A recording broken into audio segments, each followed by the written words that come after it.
the end of the Second World War in the European and especially the English-speaking world really prompted an entire paradigm shift in this sort of the underlying architecture of intellectual thought leading up to the Second World War. And there was a great deal of not only of sort of soul searching as to why such a catastrophe could have happened, but a lot of the foundations of the discipline within archaeology and anthropology were scrutinized and essentially found to be pillars, or at least supporting pillars of Nazism and of European fascism in general, which in the post-war era became intimately connected through things like post-colonial theory to the whole concept and the whole construct of Western civilization as it has existed since at least sort of 1492. And you find this isn't just limited to the anthropology departments. This exists everywhere within the university, within not just academia, but you could say within intellectual thought, I suppose, more broadly since then. It's one of the marks of being an intellectual is to have this basic left-wing idea about how the world has turned and formed since the rise of the European powers and since colonialism. And it's not really a surprise in one sense because academics, and especially people like anthropologists, are very open people.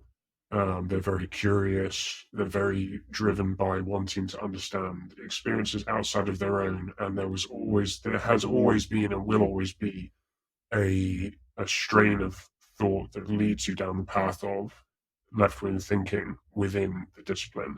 It's just inherent to the need to relativize your own culture vis-a-vis someone else's. And that, I don't think that will ever go away. But slowly over the decades from the 1950s and 60s up till now, the different waves of, should we say, sort of social progressivism have all taken their toll on the way that the discipline has developed. And so you've had the rise of feminism, we've had the rise of the different liberation movements, we've had the post-colonial movements. Then in the 90s, we had the sort of the queer and the various deconstructive, constructivist type theories. Postmodernism had a brief heyday. And then we find ourselves in the mid-thousands confronted by sort of quote-unquote the woke phenomenon, which is when many people started to see that there was something wrong with the discipline. And so a lot of people trace back the problems to sort of around somewhere between 2012 to 2016. But all of the underlying assumptions of left-wing thought had already existed within the discipline for decades and decades. And so if you want to do, depends how far you want to go back really, but I mean, you can peel back each layer as it goes. But there's certainly a lot of tension between the older, more liberal